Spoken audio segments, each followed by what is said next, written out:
Tunaendelea tulipoishia. Hii ni part 3. Tunaendelea. Basi bwana, labda umefanikiwa kwa sababu umeshakuwa na uzoefu, umeshajua ni vitu gani watu wanavihitaji. Ukiona umepelea sasa, kwa mfano labda umepelea ukakuta kila ninapokuwa ninaomba vyuo, lakini kwa nini hiki kigezo cha Kiingereza ndio kinanikosesha shule? Kigezo cha Kiingereza kinanikosesha shule. Kwa kupitia hicho kigezo unatakiwa ujifunze, je, ni wapi ninakosea? Je, ninatakiwa niwe na cheti au sina cheti? Kwa hapo sasa utajifunza, je, ni upande gani mimi ninatakiwa niende? Je, nimekubali kufanya mtihani wa Kiingereza? Je, nimejifunza kupitia kukubali kwamba utafanya mtihani wa Kiingereza? Inamaanisha utajifunza ili ukafanye mtihani upate cheti cha kwamba una sifa za kujiunga na chuo fulani, kwa sababu una sifa, una cheti cha kuprove unajua Kiingereza. Kwa hiyo wewe utajiridhisha, je, ni kweli ninataka kwenda vyuo fulani? Je, hivi vyuo unavyopenda kwenda, je, wanataka Kiingereza? Ukiona kweli umejiridhisha, unatamani tu bora ufanye mtihani ili vigezo vyako viwe juu kupata chuo, unatakiwa sasa uanze kujiasesi, ujiulize maswali mengine. Pesa ninayo? Ukiona pesa unayo, je, kichwa changu kiko active kwenda kufanya mtihani wa Kiingereza? Ukiona unaweza, usikwepe, anza na penyewe. Ndio maana nimekwambia hivi vitu unatakiwa ustiki. Ukiamua kwamba ni shule, dili na shule uone. Kwa unaanza kujifunza mtihani labda wa Kiingereza, utazoea. Ukishazoea, ukajifunza, ukajiridhisha, utafanya mazoezi, utakutana na channel zinazoongelea mambo ya Kiingereza, utaingia pale ukajifunze. Kadri unavyozidi kujifunza, kichwa kinazidi kufunguka, unazidi kupata uelewa zaidi.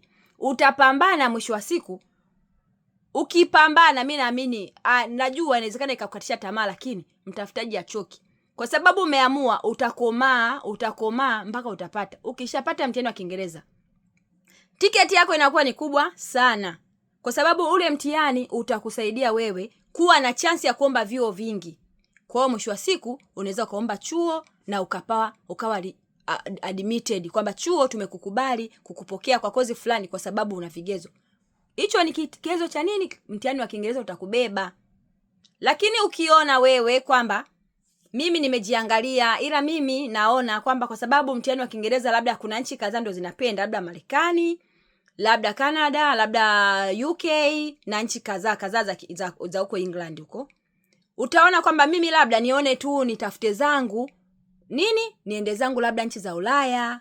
Kwa hiyo unaanza kuangalia.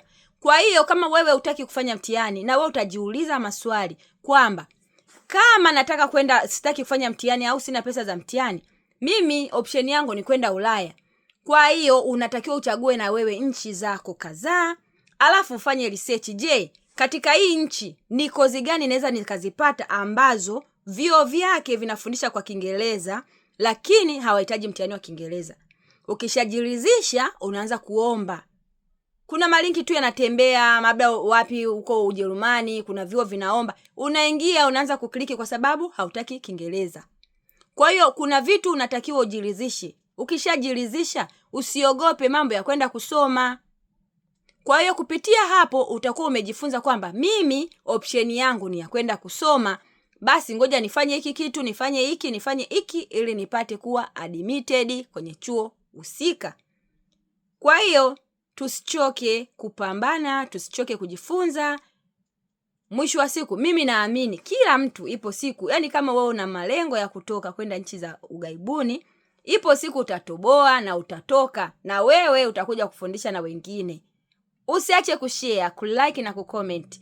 Usiache kusubscribe kwenye channel yangu ili na wanaopenda kujifunza, wanaopenda kwenda ugaibuni na wajapata elimu yoyote, wajifunze kupitia channel yangu. Bye bye.